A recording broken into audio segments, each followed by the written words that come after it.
Welcome to the Female Finance Collective podcast, where we encourage women to have open and honest conversations about all things money. I'm Jen, and I struggled for many years with debt and feeling financially overwhelmed, so I know how frustrating it can be.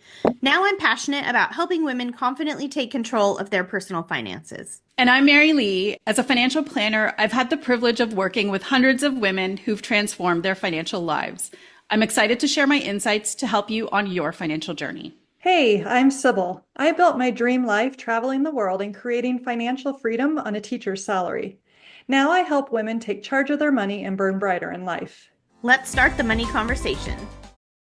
Welcome back to Female Finance Collective. We are really glad you're here. Meri-Li and I are excited today to talk a little bit about that paycheck to paycheck lifestyle that we've been mentioning over the last few weeks. We know that lifestyle has become very comfortable for some people and they are happy to live there. But for a lot of us, that is not a comfortable situation. And it's something that we really want to try to work our way away from, right? I lived paycheck to paycheck for a lot of years and I found it really stressful and overwhelming. And I felt like I was always waiting for something to happen that would just do me in, right? Something that I wouldn't be able to afford, something that would be just this huge charge I would have to put on a credit card that I was already trying to pay down. And so the other day I was actually Googling some stuff about paycheck to paycheck living, and I stumbled upon a Reddit post and I was reading some of the comments that people shared, and one person talked about money bombs. And what he was saying is he and his wife live paycheck to paycheck, but then they start to feel like they're getting on top of things. They start to feel like there's a little in reserve at the end of the month and they're putting a little bit of money away. And then bam, this money bomb happens and it all ruins, right? Everything feels ruined. And then they have to start back over. And I just loved the term money bomb. Not that those are great things to have happen, but it was such a good descriptive term. It gave me such a picture in my mind of your money just feeling like it's exploding, like, shoot, I had a plan and now I don't. So Meri-Li, I know I have a little bit of ideas about this, but I know this is really your area of expertise. I would love to hear how you would counsel someone who came to you and said these money bombs just keep going off and kind of ruining our plans. Yeah. Describing them as money bombs has to be my favorite term. I am going to continue to use that going forward because it's so descriptive. It denotes that negativity and that feeling that you get once you have one of those money bombs hit your finances. Okay, so this is the tough news part, is a lot of those money bombs we can actually predict and plan for. And I know that might not be the news you want to hear, but it's true. So the way a lot of people look at their income and expenses, they think about all the things that happen on a regular monthly basis. So it's the utilities, it's what you spend on groceries, maybe you're doing a little bit of saving. So you're using your income on all the day-to-day stuff. But if you have a house, if you have kids, if you have pets, a car, you are going to have expenses that don't just happen on a regular, predictable monthly schedule.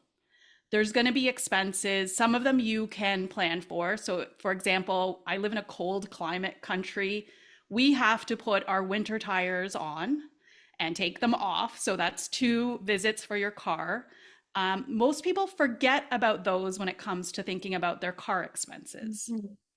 If you have an older car, naturally at some point, the repairs are going to start to increase.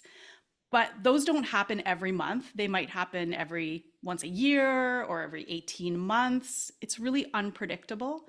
But thinking ahead, really sitting down, having a conversation with your spouse, seeing, what are things that could come up?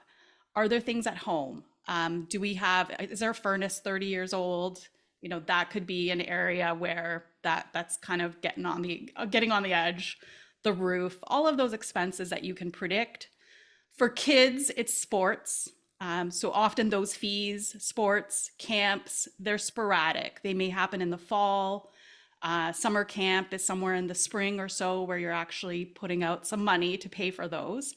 So it's thinking about what you could expect to pay for those categories in a year, and then figuring out, if it's $1,200 for camps, that means $100 out of your monthly budget should be allocated towards those camps. And an easy way to do that is just to set up different distinct accounts, savings accounts, where you move that money monthly. So it's out of your regular checking account, it's out of your mind, it's not free for spending, but it is going towards that specific purchase that is going to happen in the future. That is the easiest way to deal with it. Then you are very realistic about what you have left in your checking account that is available for day-to-day expenses. I think this is such a smart strategy. We did not used to do this, but we did some of what you're saying a couple years ago when we just made our budget like on a spreadsheet, like real basic. And we were like, oh, wait, what about the dogs? We take them to daycare sometimes. Oh, we order their food, but not every month. It's like really, it's not like a once a month expense. Oh, wait, the vet, they have to go at least once a year, right? Even if they're not sick, they get their like preventative things or whatever. So we don't have kids, so those are our children. So that's where my brain goes. But it would be the same translated to kids, right? Except you probably order their food more than, every 6 weeks. So, but we kind of like did some quick math and then divided it by 12. Like we thought, what would we spend in a year? And then we divided that by 12 and put that as a line item on our budget. What we didn't do is the extra step that you shared, which is actually then get that money out of the account into a savings account where you're not tempted to spend it or where you remember what it's designated for. While you were talking, I was also thinking this is what people could do around like holiday spending. Because, and not holidays, vacations, although that would also be a way to do it, right? To kind of plan for that. Yeah. Because I think people in that Reddit thread that I was reading were saying like, we can never go on a vacation because we just can't like get it saved up. But if you created like a line item that was vacation, even if it was just a little bit every month and you got that out of there and into a designated account, you could do the same with like holiday gifts, Christmas gifts, whatever. If there's a holiday that your family really likes to go big, and you plan for that all year. I thought your camp example was great as well. I helped some of my clients sign up for summer camps, and those camps are A, super expensive, and B, you have to pay for the whole summer at once. So it's not like you can just do one camp at a time. Like it was this huge shell out of money all at one time. And so I love the idea of budgeting for it, like dividing it and putting it on your monthly line items and then getting it out of there. So my high yield savings account allows me to create categories and like dollar amounts or percentages. So I can say 10% of this account is vacations or whatever. And it kind of sorts it out for me that way. But do you recommend, like, are there certain things you would say, like, you should have a separate account just for this because it's a huge expense? I mean, do you ever recommend that? I do. I think it works really well for a lot of people to have separate accounts. So same thing. I'm in Canada. With our banking, you can have separate accounts and you can name them. You can put whatever fun name you want on it. And the nice thing about that, especially if you share finances with someone, it is easily visible to both of you to see like, okay, we have 3,000 in our vacation budget right now. We have enough for the next vet visit. Like you have visibility in terms of those larger expenses that come along. It works so well. It gives your mind like that calmness. You feel secure and stable with your finances because you know a lot of the things that could and will come up, you're already setting the money aside for those. And of course, there will be other emergencies that you just can't foresee.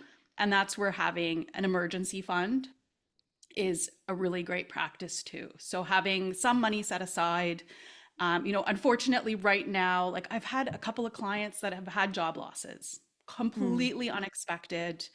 And the emergency fund, that's what it's there for. It's to get you through that time period.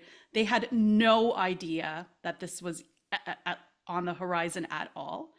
So that is a true emergency.